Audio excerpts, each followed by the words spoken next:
mas nós estamos diante de um evangelho que nos incita a uma fé de pertença, a uma fé que nos impele a viver coisas extraordinárias. Eu queria convidar você, irmão, eu queria que você pudesse imaginar, se nosso Senhor Jesus chegasse no meio aqui e diz que Jesus estava vendo a multidão, uma grande multidão, e aquela multidão era uma multidão abatida, cansada, como ovelhas desgovernadas, sem pastor. E muitas vezes é assim que nós nos deparamos, nos sentimos. E o que encontramos no mundo é exatamente isso. Quantas pessoas que se encontram em depressão, com crises de ansiedade, que se automutilam, pessoas presas a vícios, pornografia, pessoas escravas do álcool, escravas das drogas, pessoas que não encontram um sentido em sua vida. E Jesus olha para aquela multidão e sente compaixão, ele se compadece daquele povo. Então esse é o primeiro sentimento que nasce, que brota no coração de nosso Senhor Jesus, um sentimento de amor. Você sabe, talvez você já foi apaixonado alguma vez na sua vida, e você sabe o quanto é forte a força da paixão, né? Dizem alguns psicólogos que a paixão, ela se compara a um estado de demência.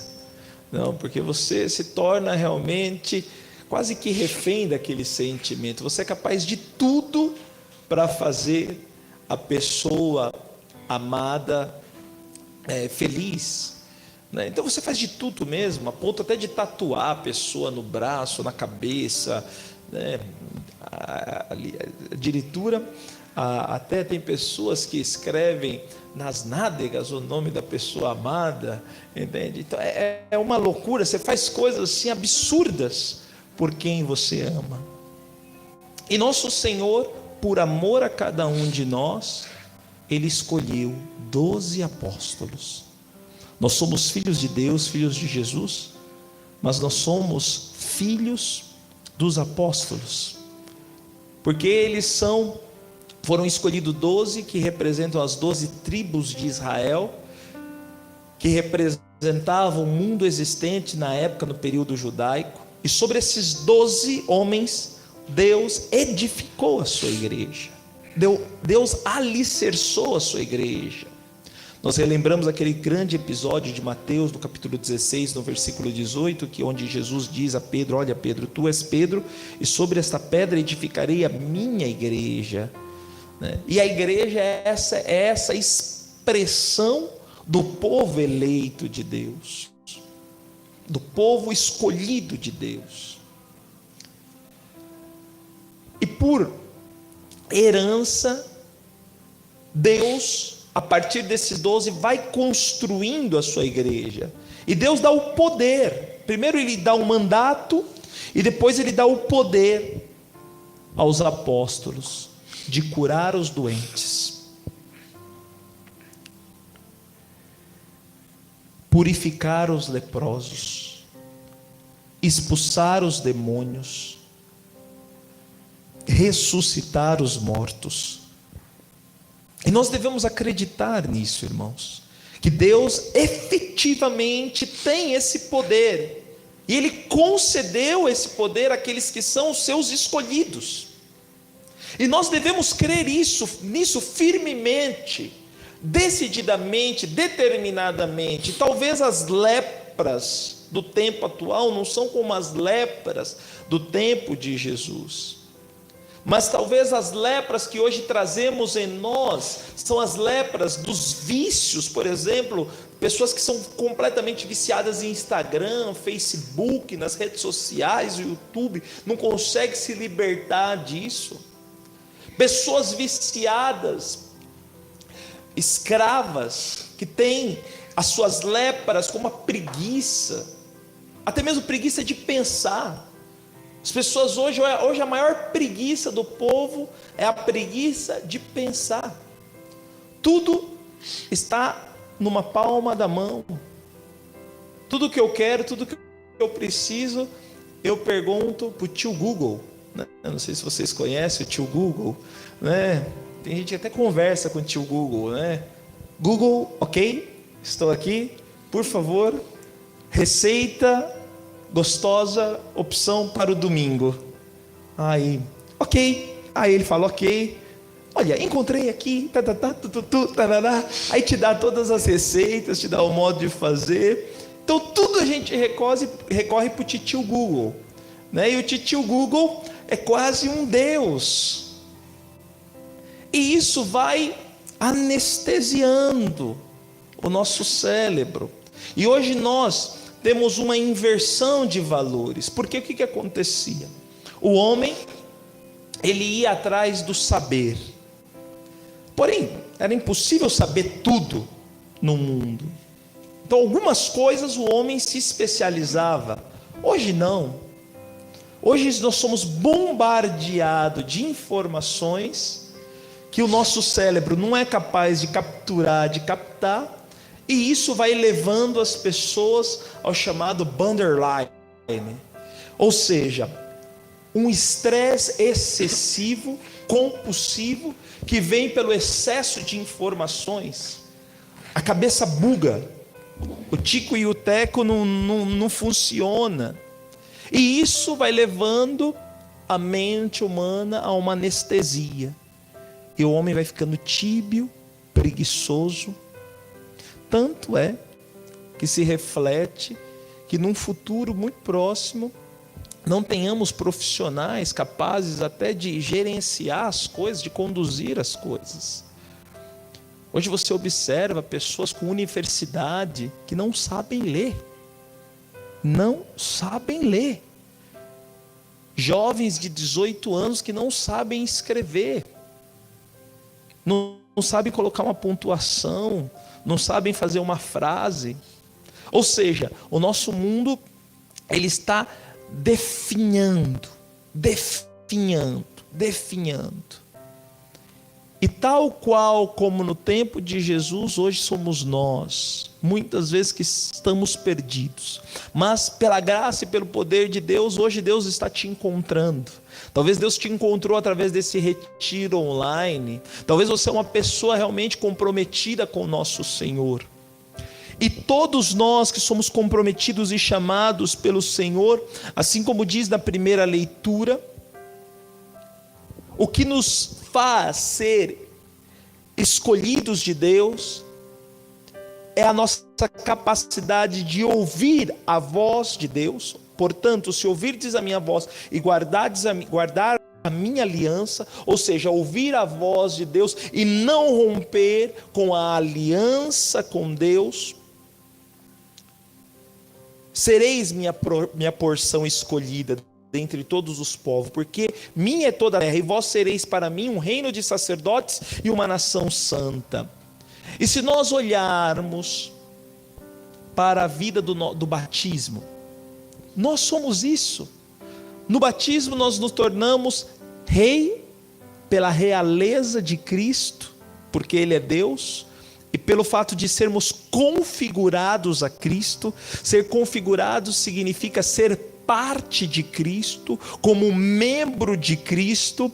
Nós, aquilo que é o privilégio da realeza Cristo se torna meu privilégio. Entende? Nós nos tornamos aqui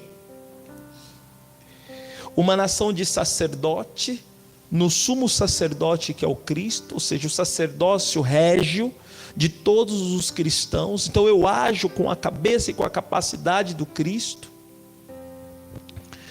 E depois, uma nação santa, separado. É isso que faz em nós o batismo, nos torna pessoas separadas. Então nós temos uma vocação e um chamado a vivermos como eleitos, não quebrar a aliança com Deus e realizar aquilo que Ele tem de chamado para a minha vida.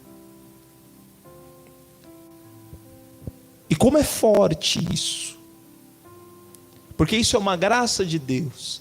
E já no tempo de Jesus, quando ele chama os apóstolos, ele dá uma orientação muito precisa. Olha, eu não quero que vocês vão até os estrangeiros, eu não quero que vocês vão até os samaritanos, eu quero que vocês vão àqueles que estão à casa do povo de Israel.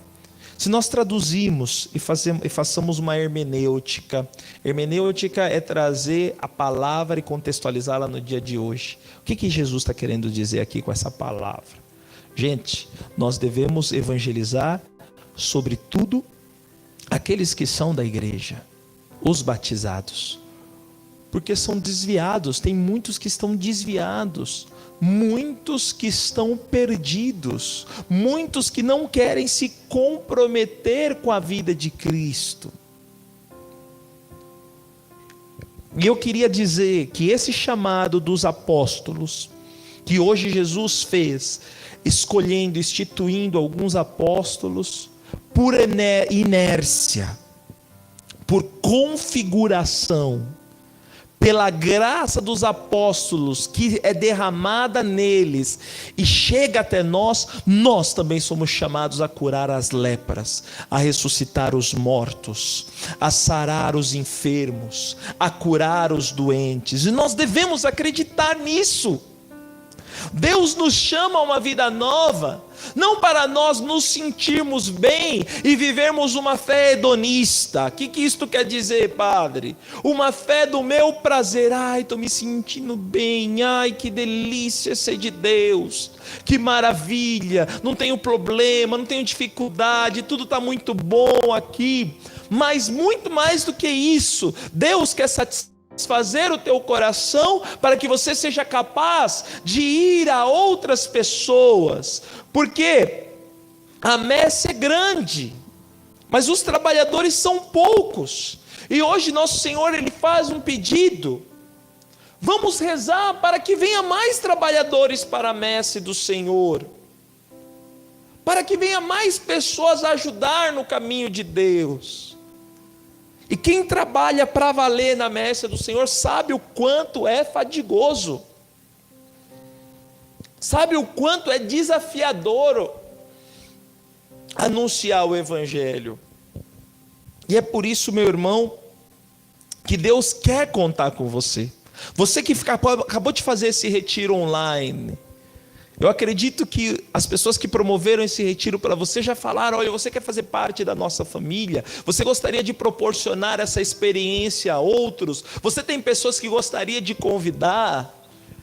Se não falou, vai falar, entende? Porque sabe a força dessa experiência, essa experiência que você viveu, você pode transmitir a tantas e tantas e tantas outras pessoas. Então esse é o momento, querido irmão, de abrirmos o coração, deixarmos Deus ir plasmando em nós a sua vontade, o seu querer, e oferecer a Deus a nossa fraqueza, a nossa tibieza, o nosso nada, para que Deus seja tudo em nós, porque Deus nos chama a uma vida nova, a uma vida santa. Por isso, com toda a força do nosso coração, eu te convido a oferecer a Deus o teu desejo de ser uma pessoa que manifeste a glória de Deus, com a tua vida, com os teus gestos, com o teu comportamento.